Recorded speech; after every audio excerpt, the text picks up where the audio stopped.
if I told you this building was never supposed to exist. A massive structure, rising high above the city, yet built on ground that could collapse at any moment. Not over years, but possibly in a single instant. Just a tiny margin of error, just a few centimeters, would be enough for the entire structure to lose balance and fall like a chain of dominoes. But the frightening part is, it's still standing there, and the real question is, how did the engineers dare to build it?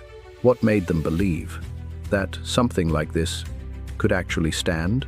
Because behind this project, it wasn't just money, it wasn't just technology. It was a level of calculation so precise that ordinary people would never even notice. The numbers, the measurements, and the decisions where even a single mistake would make everything disappear. The greatest challenge was not the height, but what lay beneath it, the foundation, a layer of soft soil, unstable, capable of sinking at any moment. Not just a few millimeters, but potentially several centimeters.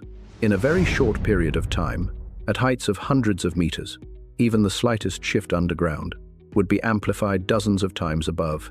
The entire structure would begin to tilt, drift, then lose balance. And that wasn't all. At that height, wind is no longer just wind, it becomes a constant force, twisting, pushing, shaking the entire building. Combined with its immense weight, hundreds of thousands of tons of steel and concrete, pressing down on weak ground, a small mistake could trigger a chain reaction. And once that happens, there is no way to stop it. Every conventional solution would fail. Engineers looked at the data and reached a cold conclusion: this structure could collapse at any moment. This is the Shanghai Tower, one of the tallest buildings in the world, a symbol of modern engineering. But the terrifying truth is, everything you see is built on ground that cannot be trusted, right in the heart of one of the most densely populated areas on the planet, where every square meter of land is incredibly valuable. And because of that, there is no room for error. For many years, this area was considered unsuitable for large-scale skyscrapers, not because of a lack of technology, but because the risks were too high, too difficult to control, and too easy to fail. Before a single block of concrete was poured, the engineers began with something almost invisible: absolute precision. The entire site was resurveyed from the ground up. Not just the surface, but layers of soil dozens of meters below. They built a full 3D model of the foundation, simulating every force, load, wind, settlement, using high-precision laser measurement systems, multi-layer GPS positioning, advanced structural simulation software.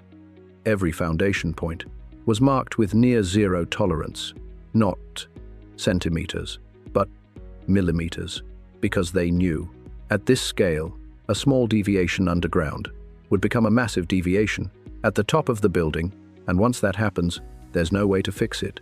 After everything was calculated to perfection, they began drilling into the earth, not just a few meters, but dozens of meters, through weak soil layers and uneven, hard rock.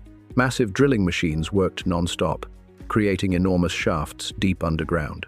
Then, reinforced steel cages were lowered in, each weighing tens of tons, placed precisely at pre-calculated positions.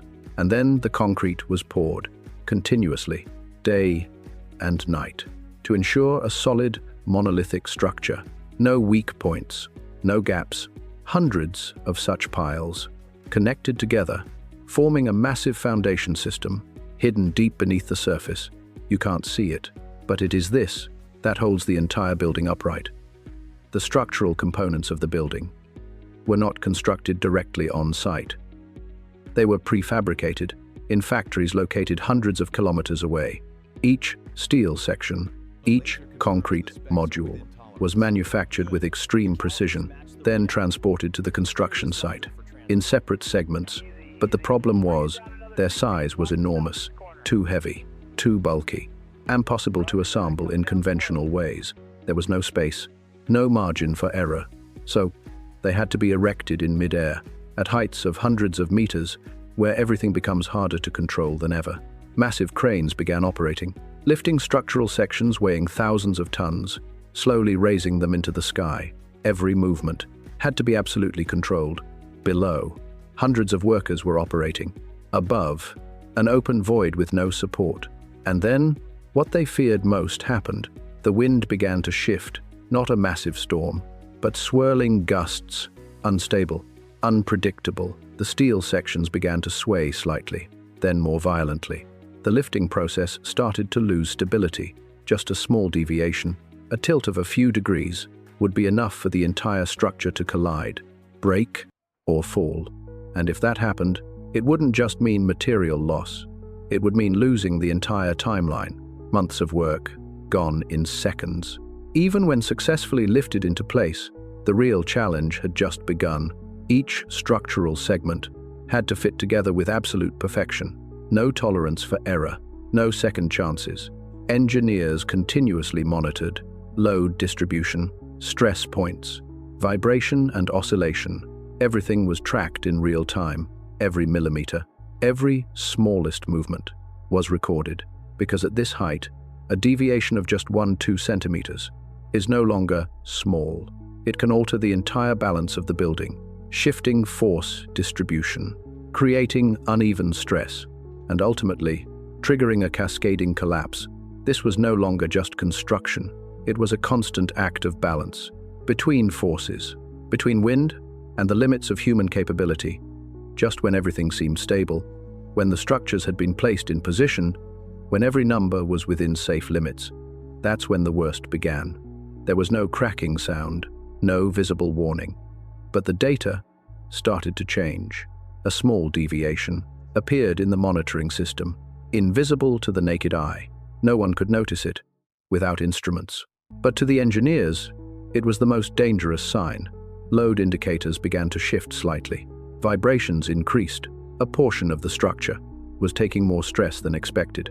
At first, just a few millimeters, but at this scale, a few millimeters is more than enough.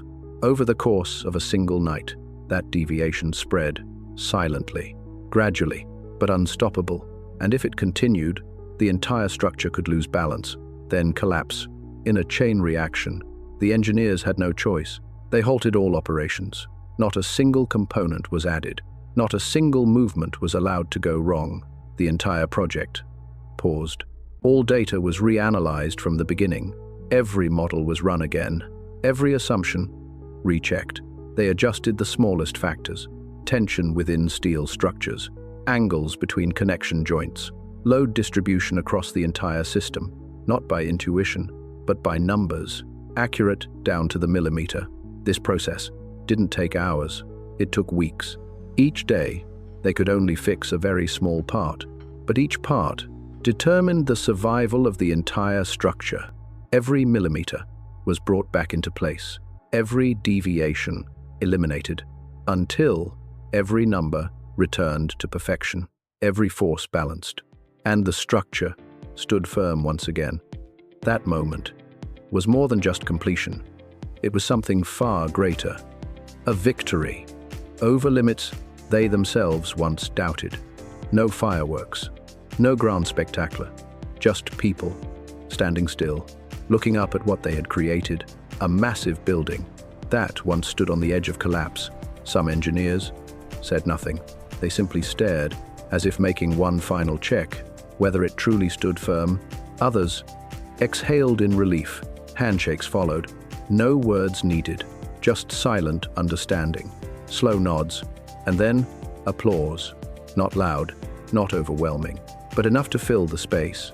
Not because the building was beautiful, not because it was tall, but because it did not fall.